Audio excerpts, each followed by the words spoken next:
blooms. Today we are going to talk about Amaryllis bulbs. If you remember back in November, I think November 3rd, my Amaryllis bulbs were shipped and I had a whole little video on how to plant Amaryllis bulbs. And this is actually what I planted in this cute little container. And I still love this container. So I'm going to repurpose this and reuse it for next year. But these bulbs are quite expensive. I actually paid close to $30 for these bulbs. But oh my gosh, they were so worth it and they were so gorgeous. If I can, I will like throw up pictures for you when they bloomed. And I've got bloom after bloom. And I believe even after one stalk came up, I got another. So these are really big bulbs and they were really worth it. And I have nothing but good things to say about Dutch grown bulbs. I got a lot of daffodils that were there and they come back every year and they were beautiful this year as well. And like I said, everything that I bought from them just did really, really good. So I got 3 Amaryllis bulbs in there and I got my little notes in here just to make sure I tell you which ones these are.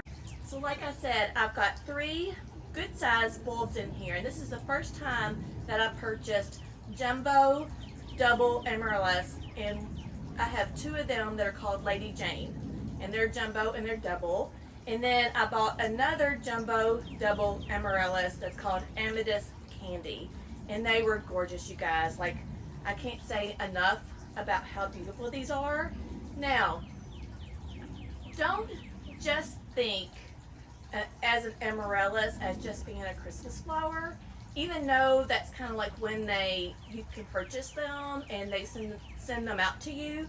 But these are not all red. I do have some red in the garden as well, but think out of the box and order some Amaryllis bulbs that you want to replant into your garden. And did you know that you can replant Amaryllis bulbs into the garden? Yes, you can. I have several in my garden and they're blooming right now, which is why I wanted to come out and show you guys how to go ahead and put these bulbs into the garden. You can also like repurpose these and cut off the foliage. So what you would do, you'd still keep these. If you did not want to plant these into the garden, you would just keep these in the container and continue to water these and enjoy this gorgeous foliage that it has on there right now. And then about 8 weeks before you want them to like start to bloom again, like if you're wanting for them to bloom at Christmas time, you would like to have blooms around that time, you would cut off this foliage and then you would not water them. You would put them in a dark closet for about 8 to 10 weeks. And then after they were in the closet for 8 to 10 weeks, you would bring them out, water them, and then make sure all the foliage is cut off. You want to start with fresh foliage, and then they will rebloom. And you guys, let me tell you a story. I had this gorgeous little container that had hummingbirds all over them. It was like a real pretty painted pottery, and I had 1 bulb in there, and it took forever for it to like start to grow like a new stalk. And then the stalk got so big, I had it on my kitchen table, and the whole thing just fell over and broke my gorgeous little pot. And I was so disappointed, but you know, what are you going to do? Well, anyways, that was that Amaryllis. But they do come back if you want to put them in a dormant area, like in the closet, a dark closet, or underneath the bed, or in a container, just somewhere where it's dark, and then you can get them to rebloom. But they look gorgeous in the garden, and I'm going to show you how gorgeous they are in just a little bit. But I do want to tell you, like, in order to get beautiful blooms, like, you do have to pick a space. So you want to think about like what conditions you're going to put this in. So I have 2 actually blooming right now, and 1 that I just cut. And I wish that I waited to cut so I could show you guys that, but I didn't think ahead. Well, anyways, the area that I have them is not like in a real sunny location, but more in like indirect light. So that's what they like. They like sun, but indirect light, if that makes any sense. And then another thing that you want to think about too is like they do not like wet feet at all. So if your area stays wet, do not put any kind of bulb in a wet area, like a dahlia that's got a tuber, or like these that have bulbs, or even like your daffodils.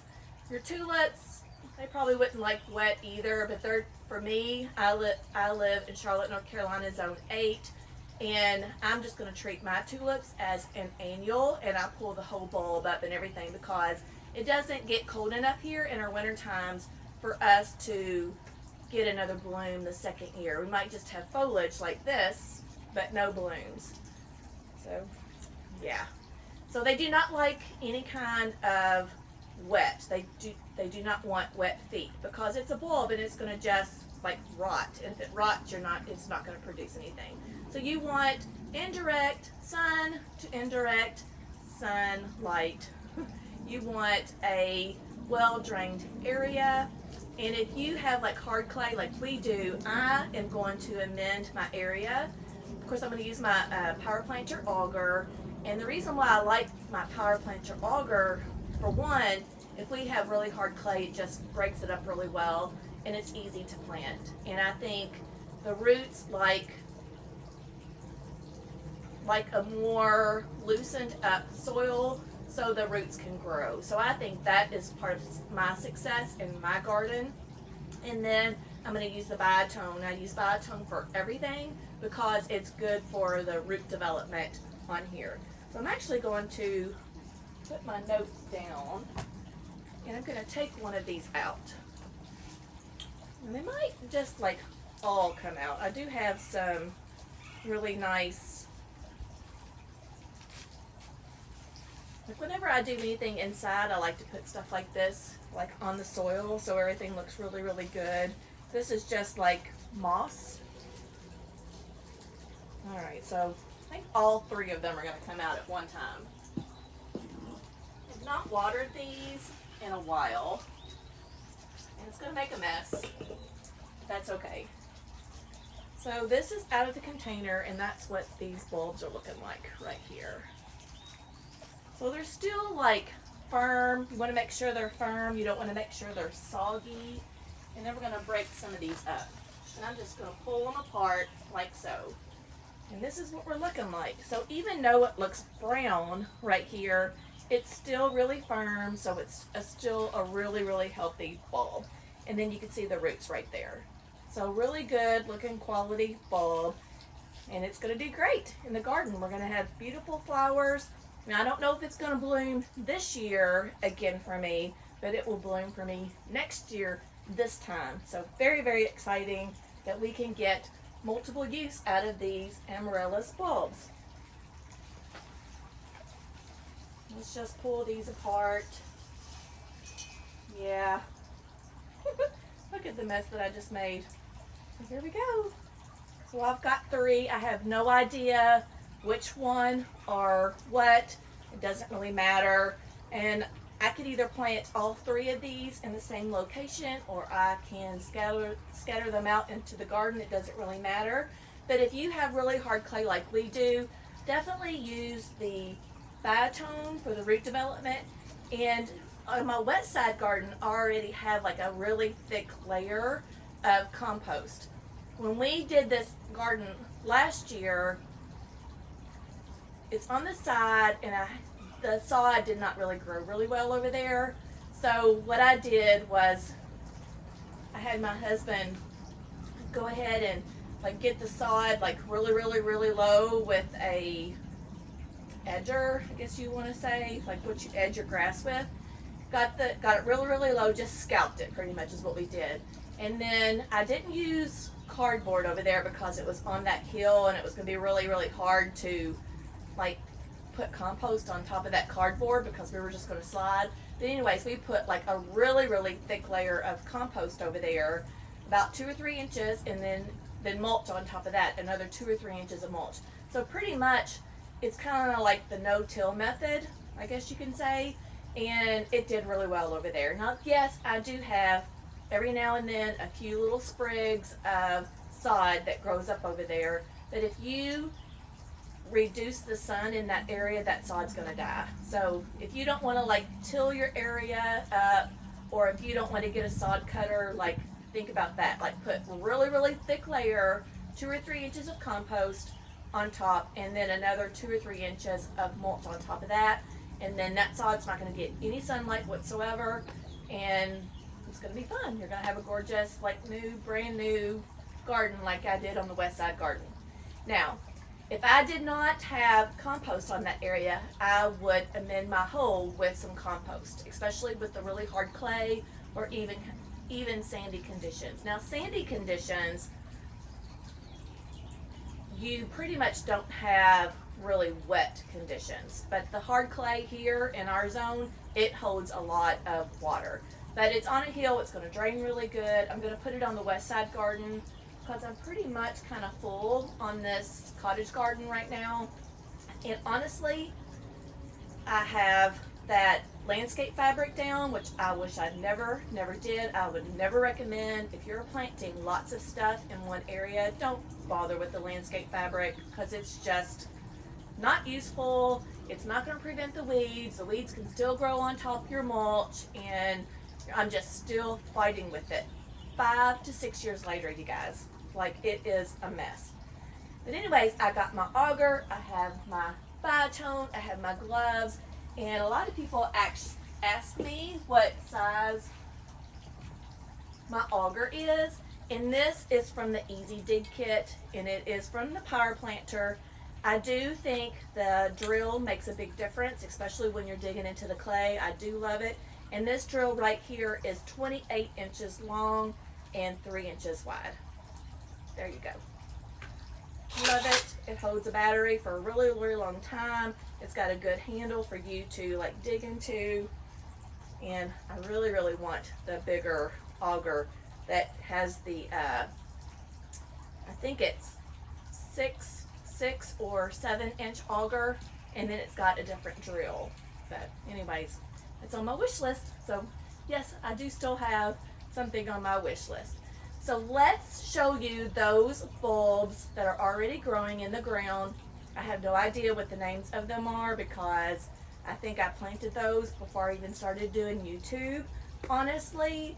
And I am going to put some names on these because I do know what the names. I have these really nice copper plant tags that I like to go ahead and like put my names on all my plants. That way if something blooms, I'm like, I can share that with you. You might like, oh my gosh, Kim, like I just love that bloom and I gotta have one. And then I could tell you. Of course, the other ones that I have in the ground, I can't tell you. I'm so sorry. But let's get the camera around and show you the Amaryllis blooms that are blooming in my garden.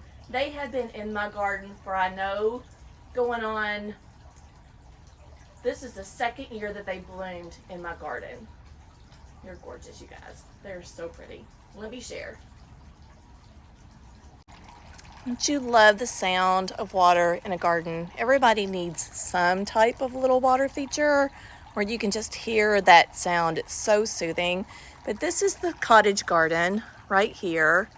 And then over here behind this post is where I have my amaryllises. Now, honestly, I'm going to be just upfront with you guys. I planted these and did not realize that they liked kind of a sun to indirect sun location. I just looked that up. I Googled it and asked the Google like about it, and honestly, I just could not have planted them in a better location. So this is one of the amaryllises that I've already had into the garden, and of course, this is your just typical red bloom that you get at Christmas time, right? And then most of the time, depending on how big the bulb is, you'll have either 3 to 4 blooms. And you can see that these have already gone out of bloom right here. So when this one actually goes out of bloom, you can see all the pollen right there on it. When this one goes out of bloom, then that's all I'll do is go all the way back down here and I'll cut it back. I have no idea what this is. I don't know if that's a weed. Oh no, I planted something there. Columbine. Oh.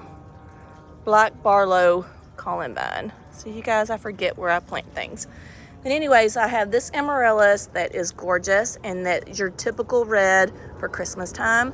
I don't have a lot of red in the garden, but it looks gorgeous. And then the other one is tucked over here right next to the tea olives, if you could see that right there. But we're gonna go on the other side of the tea olives, and so I could show you just a little bit closer. So this is the other side of the cottage garden, and I've got lots of things growing right here. This is a hardy hibiscus. I have some coneflowers that are coming up. And like I said, it does get a little bit of indirect sunlight because I have this magnolia tree right here, but the branches are so sporadic. They're not like super thick. It still allows sun to come through. And then of course, depending on where the sun is, this area usually gets more afternoon sun, but it's still protected from these trees over here. So I've got that one, that's the other side. And then for privacy, we planted 4 of these tea olives right here. And then look at this one, you guys. So this one is just not your typical red, but still looks absolutely gorgeous, replanted. So I loved it at Christmas time, and then I have one now. So it has 4 blooms on it right now. Aren't they pretty? Don't you guys like still want to experience a beautiful bloom at Christmas time? And then it is mid-May right now, and these are starting to bloom.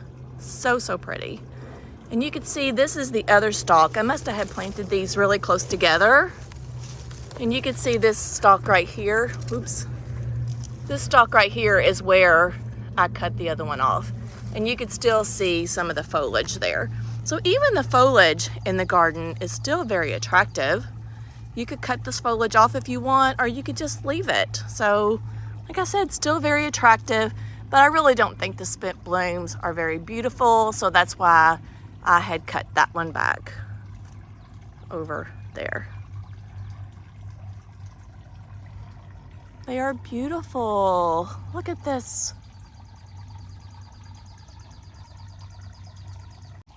Okay, why I'm sharing blooms with you guys, because I have a daylily over here, and daylilies only last one day.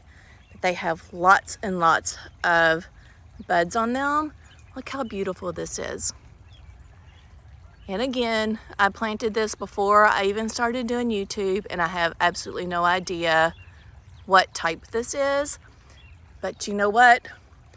The deer have not been coming up this way because I guess this little bit of this invisible deer fence has protected this area just a little bit. And look at this gorgeous bloom. And I have lots of different buds, I guess you should say, about ready to come out. So pretty. And look at all my little babies that I grew from seed, you guys. So they're doing good. I'm so proud of myself because I had no idea what I was getting myself into, and I just jumped right in and started learning. And this baptisia is absolutely gorgeous. If you do not have a baptisia in your garden, you need one, and then you need to plant it in the back of your garden like I do, because this one is probably about 3 to 3.5 feet tall. All the bees love it. I'm trying to get my shadow out. But the bees do love this plant, and it is so pretty. And what I do like about it is that these spikes right here would make a really pretty cut flower too in a bouquet. Like if you're wanting to add like some interest, that would be really pretty. This color is just beautiful. This lilac color right here is so pretty.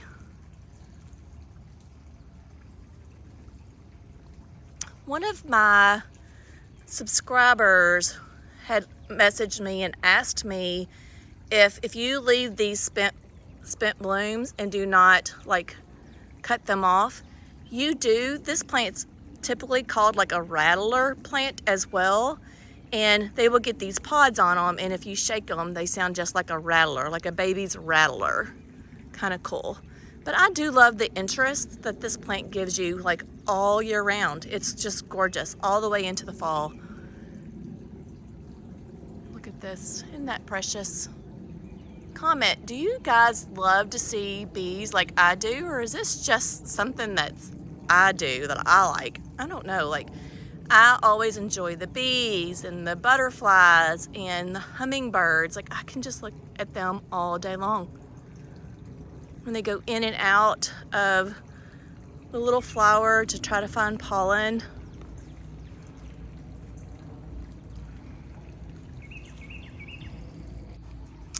All right, let's grab all this stuff, and I'm gonna have a mess to have to clean up, and let's find like an indirect sunny location.